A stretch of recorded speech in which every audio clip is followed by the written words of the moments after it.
पिता के जीवन में पुत्री बनकर कौन आती है? पुराणों से मिला एक अविश्वसनीय सत्य।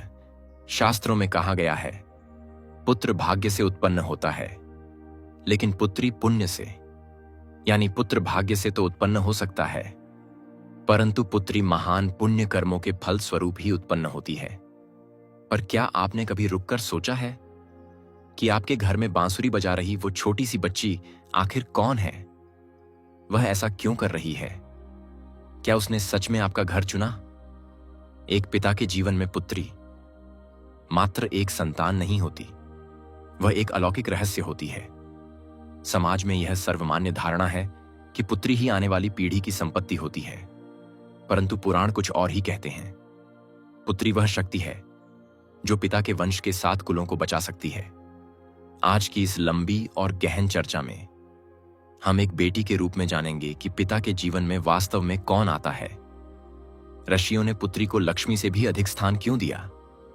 अंत तक वीडियो देखें, क्योंकि अंत में गरुड़ पुराण से जुड़ी ऐसी जानकारी दी गई है जो आपकी बेटी के प्रति आपका नजरिया हमेशा के लिए बदल देगी। सनातन धर्म में ऋणानुबंध एक बहुत ही गहरा और शक्तिशाली शब्द है। हम इस संसार में किसी से भी यूं ही नहीं मिलते। शास्त्रों में कहा गया है, जब कोई आत्मा पुत्री के रूप में पिता के घर में प्रवेश करती है तो उसके पीछे 3 मुख्य कारण हो सकते हैं। पहला, सद्गुण का पुरस्कार।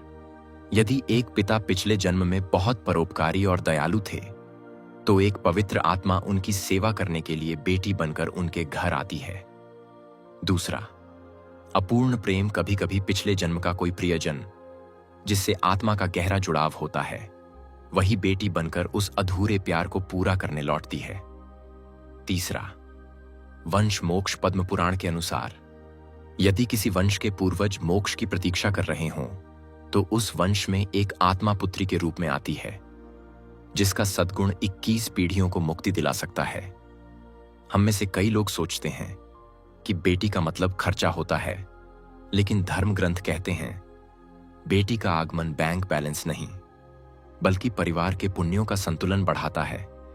पुत्री की महिमा समझने के लिए हमें हिमालय के राजा और माता पार्वती की कहानी देखनी होगी। हिमालय के राजा पर्वतों के स्वामी थे, लेकिन उनके हृदय में शांति नहीं थी। वे ब्रह्मांड की माता को अपनी पुत्री बनाना चाहते थे। उनकी कठोर तपस्या से प्रसन्न होकर देवी पार्वती ने उनके घर जन्म लिया। हिमालय राज जानते थे कि उनकी बेटी साधारण नहीं है, और जब पार्वती की विदाई का समय आया तो उनके आंसुओं से पूरा ब्रह्मांड द्रवित हो उठा। इसे दुनिया का सबसे कठिन काम कहा गया है, क्योंकि उस क्षण एक पिता जानता है कि वह सिर्फ अपनी बेटी को नहीं, अपने भाग्य, अपनी लक्ष्मी को विदा कर रहा है। एक पिता जो अपनी बेटी का सम्मानपूर्वक पालन पोषण करता है और उसे योग्य हाथों में सौंपता है, वह ब्रह्मलोक का अधिकारी बनता है। यह है पुत्री का उपहार। हमारे समाज में एक गलत धारणा है कि बेटी दूसरों की संपत्ति होती है, लेकिन ब्रह्म वैवर्त पुराण इस विचार का खंडन करता है।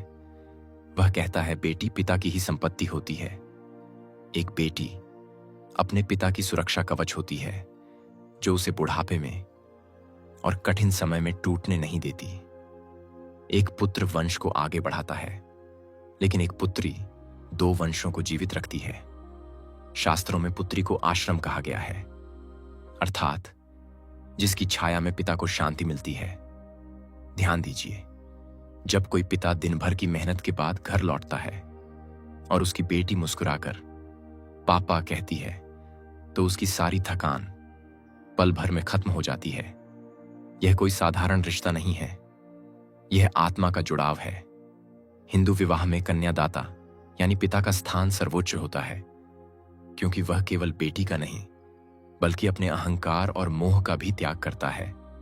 गरुड़ पुराण के अनुसार उस समय पढ़े जाने वाले मंत्र पूर्वजों को प्रसन्न करते हैं और उन्हें उच्च लोकों में स्थान दिलाते हैं। जिनके पास पुत्री नहीं होती, वे इस महान पुण्य से वंचित रह जाते हैं।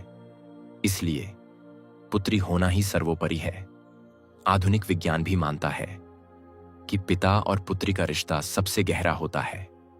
जब पिता अपनी बेटी से प्रेम करता है तो उसके मस्तिष्क में ऑक्सीटोसिन बढ़ता है, जो उसकी खुशी और आयु दोनों को बढ़ाता है। आध्यात्मिक विज्ञान कहता है पुत्री शक्ति का प्रतीक है। जहां नारी का सम्मान होता है, वहां कोई दोष नहीं टिकता। यदि आपके घर में शांति और सकारात्मकता है, तो समझ लीजिए आपकी बेटी के कदम वहां आशीर्वाद बनकर पड़े हैं। अंत में एक बात हमेशा याद रखें, आपकी बेटी कोई संयोग नहीं है। वह आपके जीवन में इसलिए आई है क्योंकि ईश्वर को आप पर विश्वास था। जब वह मुस्कुराती है तो समझिए लक्ष्मी प्रसन्न है, और जब वह रोती है तो समझिए कहीं ना कहीं आपसे कुछ छूट रहा है। उसे सिर्फ प्यार मत दीजिए, उसे सम्मान दीजिए, उसे शिक्षित कीजिए, उसे साहसी बनाइए और उसे यह एहसास दिलाइए कि वह आपके जीवन का सबसे बड़ा गौरव है। आप सोचते हैं कि आप उसका पालन पोषण कर रहे हैं, लेकिन सच्चाई यह है वह आपके जीवन को बेहतर बनाने आई है। आपकी बेटियां महज बच्चे नहीं हैं, वे स्वर्ग से आई हुई देवदूत हैं। दोस्तों, आपके जीवन में आपकी बेटी की क्या भूमिका है? क्या आपने महसूस किया है कि उसके आने के बाद आपकी किस्मत बदली है? कमेंट में जरूर बताएं। वीडियो पसंद आए तो लाइक करें और उन सभी माता पिता के साथ शेयर करें जो अपनी बेटी से सबसे ज्यादा प्यार करते हैं। इस तरह के वीडियो देखने के लिए चैनल को सब्सक्राइब करें।